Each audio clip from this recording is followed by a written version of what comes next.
چلیے آئیے آج تھوڑا اسلامی تاریخ کو پڑھتے ہیں اور کچھ سیکھنے اور سمجھنے کی کوشش کرتے ہیں۔ کیا پتہ کسی کی زندگی سنور جائے۔ حضرت عمر بن خطاب رضی اللہ نے فرمایا کہ جب ان کی بیٹی حفصہ بیوہ ہو گئیں اور ان کے شوہر حنیس بن حذافہ سہمی جو رسول اللہ صلی اللہ علیہ وآلہ وسلم کے صحابی اور بدر میں شرکت کرنے والے تھے، مدینہ میں انتقال کر گئے، تو میں حضرت عثمان رضی اللہ سے ملا اور اپنی بیوہ بیٹی حفصہ کا ذکر کیا اور ان سے کہا کہ اگر تم چاہو تو میں ان کا نکاح تمہارے ساتھ کر دوں۔ حضرت عثمان نے کہا کہ میں غور کر کے جواب دوں گا۔ میں کئی رات ٹھہرا رہا، پھر ملاقات کرنے پر حضرت عثمان نے فرمایا کہ مجھے فی الحال نکاح کرنے پر اطمینان نہیں ہوا۔ پھر حضرت ابوبکر سے ملا اور ان سے کہا کہ اگر آپ چاہیں تو میں اپنی بیوہ بیٹی حفصہ کا نکاح تمہارے ساتھ کر دوں۔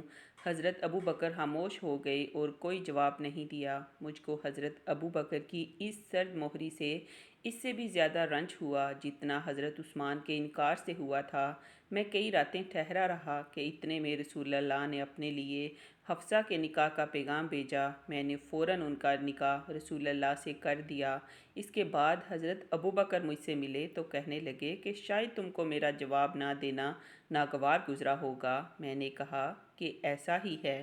حضرت ابوبکر نے فرمایا کہ بات یہ ہے کہ میں نے تم کو اس وجہ سے جواب نہ دیا تھا کہ رسول اللہ کا ان کا تذکرہ کرنا میرے علم میں آیا تھا اور میں رسول اللہ کا راز فاش نہیں کرنا چاہتا تھا۔ ہاں، اگر رسول اللہ حفصہ سے نکاح کا ارادہ ترک کر دیتے تو میں ان سے نکاح کر لیتا۔ ملاحظہ فرمائیے کہ حضرت عمر نے کس طرح خود ہی اپنی بیوہ بیٹی کے نکاح کا پیغام پہلے حضرت عثمان کو دیا اور پھر حضرت ابوبکر کو۔ یہ خلفائے راشدین میں سے ہیں، جس سے پتہ چلا کہ بیوہ یا مطلقہ کے دوسرے نکاح کو عیب نہیں سمجھنا چاہیے، اور یہ بھی پتہ چلا کہ لڑکی والوں یا لڑکی کے سرپرستوں کو خود کسی لڑکے یا اس کے سرپرست کو نکاح کا پیغام دینا جائز ہے، اور یہ عمل غیرت اور حیا کے خلاف نہیں، مگر آج کل لڑکی والوں کی طرف سے خود کسی جگہ نکاح کا پیغام دینا عیب سمجھا جاتا ہے۔